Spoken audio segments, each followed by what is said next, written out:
আমার মালিক যদি আমাকে গোলাম হিসেবে কবুল করেন, আমার মালিকের কাছে আমি আপনাদেরকেও বাঁচানোর জন্য কথা বলতে পারবো ইনশাআল্লাহ।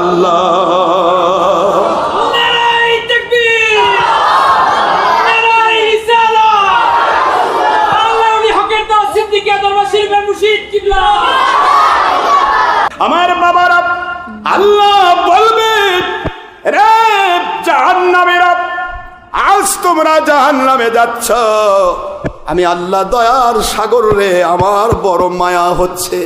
জাহান্নামের আগুনে জ্বলবে কেমনে? এই জন্য আমি বলেছিলাম আবতাগু ইলাইহিল ওয়াসিলা, কিয়ামতে জাহান্নাম থেকে বাঁচার একটা ওসিলা খুঁজে বের করো। ওই ওসিলার নাম হক্কানি। নবী রাসূল আসতে তো নবী রাসূল তারা এমনি হক, নবী রাসূল থাকলে তার কাছে তাকে খুঁজে বের করবে। নবী রাসূলের র্যাঙ্ক যখন বিদায় হয়ে যাবে আখিরি নবী দিয়ে, তখন হক্কানি উলিল আমর ওলি আউলিয়া খুঁজে বের করো, যাকে ভালোবাসলে মানলে আল্লাহ এবং রাসূলকে ভালোবাসে এবং মানার সওয়াব পাওয়া যায়। আল্লাহর বন্ধু বলেন, বুখারীর হাদিস, ওলি তো সেই ব্যক্তি যার কথায়, যার কাজ দেখলে, যার কথা শুনলে, যার চেহারার দিকে তাকালে আল্লাহ এবং রাসূলের মহব্বতের কথা মনে পড়ে যায়।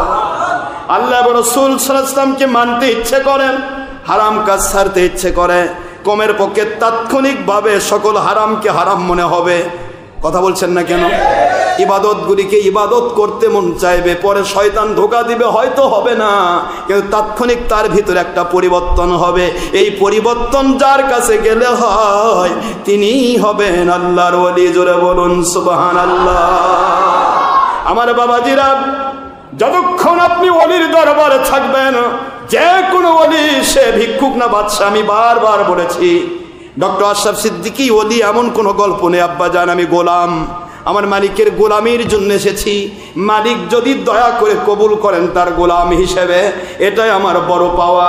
আমার মালিক যদি আমাকে গোলাম হিসেবে কবুল করেন, আমার রাসূল সাল্লাল্লাহু আলাইহি ওয়াসাল্লাম যদি গোলাম হিসেবে কবুল করেন, তাহলে আমি আমার মালিকের কাছে বলবো, মালিক আমি আপনার গোলাম। এই গোলাম যদি আপনার হয়, তার আপনার এই গোলামকে যারা ভালোবেসেছিল তারাও তো আপনারই গোলাম, ওদেরকে বাঁচিয়ে দেন। আমার মালিক যদি আমাকে গোলাম হিসেবে কবুল করেন, আমার মালিকের কাছে আমি আপনাদেরকেও বাঁচানোর জন্য কথা বলতে পারবো ইনশাআল্লাহ।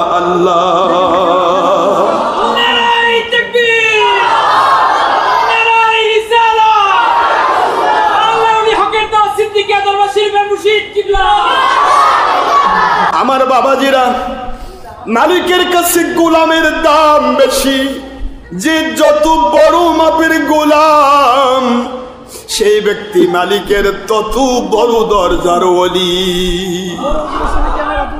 যে গোলাম হতে পারবে না গো, অহংকারের দাপটে চলবে, হিংসায় গজগজ করবে, কিছু সামান্য কিছু পেয়ে জালেম হয়ে যাবে, অর্থের লোভী হবে, শয়তানদের আক্রান্ত হবে, অচিরেই সে আল্লাহ এবং নবীকে ভুলে যাবে। ওর দ্বারা কিছুই হবে না বাবা। আমি শুধু এইটুকু বলবো, গোলাম বানান। এই দরবারে যারা আছেন, আমি পায়ে হাত দিয়ে বলি, পুরুষ হন মহিলা হন, পুরুষ মহিলা মহলে, পুরুষ মহলে হোক, মহিলা মহলে হোক, যারা এখানে কাজ করছেন, আল্লাহর কসম করে বলি, আমি আমার মালিকের গোলাম হিসেবে কিয়ামত পর্যন্ত আমার এই দরবারের সকল কাজ আমার মালিকের কুদরতি হাতে ন্যস্ত করেছি। রাতের অন্ধকারে কে আমার পক্ষে করলো, মালিকের পক্ষে করলো, আর রাতের অন্ধকারে কে আমার বিরুদ্ধে করলো, মালিকের বিরুদ্ধে করলো, ষড়যন্ত্র করলো, সব আমি না দেখলেও মালিক দেখবেন। মালিকের দরকার হলে আমাকে জানিয়ে দেবেন। সুবহানাল্লাহ বলেন। মালিক দেখবেন, সেখানে আপনাকে ভালো কাজের রেজাল্ট দেবেন। আপনার ষড়যন্ত্র এবং হিংসা অহংকারের অবশ্যই আপনাকে সাজা দেবেন। সাজাটা এইটাই, দীর্ঘদিন যদি আল্লাহর সন্তুষ্টি পেতে আপনি কাজ করেছেন, হয়তো আপনাকে ধ্বংস করবেন না, কিন্তু একটা টাইমে আল্লাহ পাক লাথি মেরে ডাস্টবিনে ফেলে দেবে, হক থেকে সরে দিবে, আর কোনোদিন হকে আসতে পারবেন না। এই পজিশন আসার আগে আমার বাবা, আমি পায়ে হাত দিয়ে বলছি, পুরুষ মহিলা মহল, মহিলা মহল, আমি সবাইকে জানি আমরা আল্লাহর গোলাম, এখানে আমাদের নিজস্ব অস্তিত্ব বলে কিছু নাই।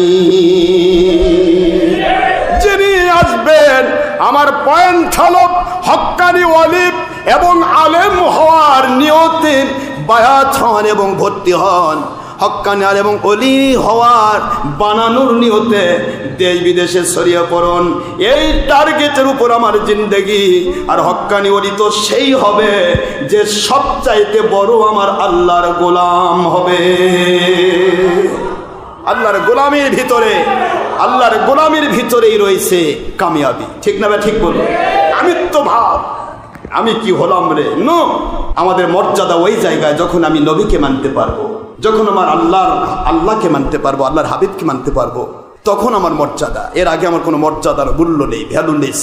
সারা দুনিয়া যদি নবীর দুশ্মনদের ভরে যায়, ওটা 22 তালা টুপি পড়ুক না কেন, সারা 22,000 বার রাকাত নামাজ পড়ুক না কেন, নবীর যে দুশ্মনী করলো, নবীকে আমাদের মতো বললো, বড় ভাইয়ের মতো বললো, মাটির মানুষ বললো, নবীর মিলাদের দুশ্মনী, কিয়ামের দুশ্মনী, হাত তুলে দুশ্মনী, শবে বরাত, শবে কদর, ঈদে মিলাদুন নবী সাল্লাল্লাহু আলাইহি ওয়াসাল্লামের দুশ্মনী, আশুরা মুহররমের দুশ্মনী, বায়াত হওয়ার দুশ্মনী, মাযহাব মানার দুশ্মনী ইত্যাদি দুশ্মনীগুলি যে করলো, এটা দুনিয়ার ডাস্টবিনের কিট।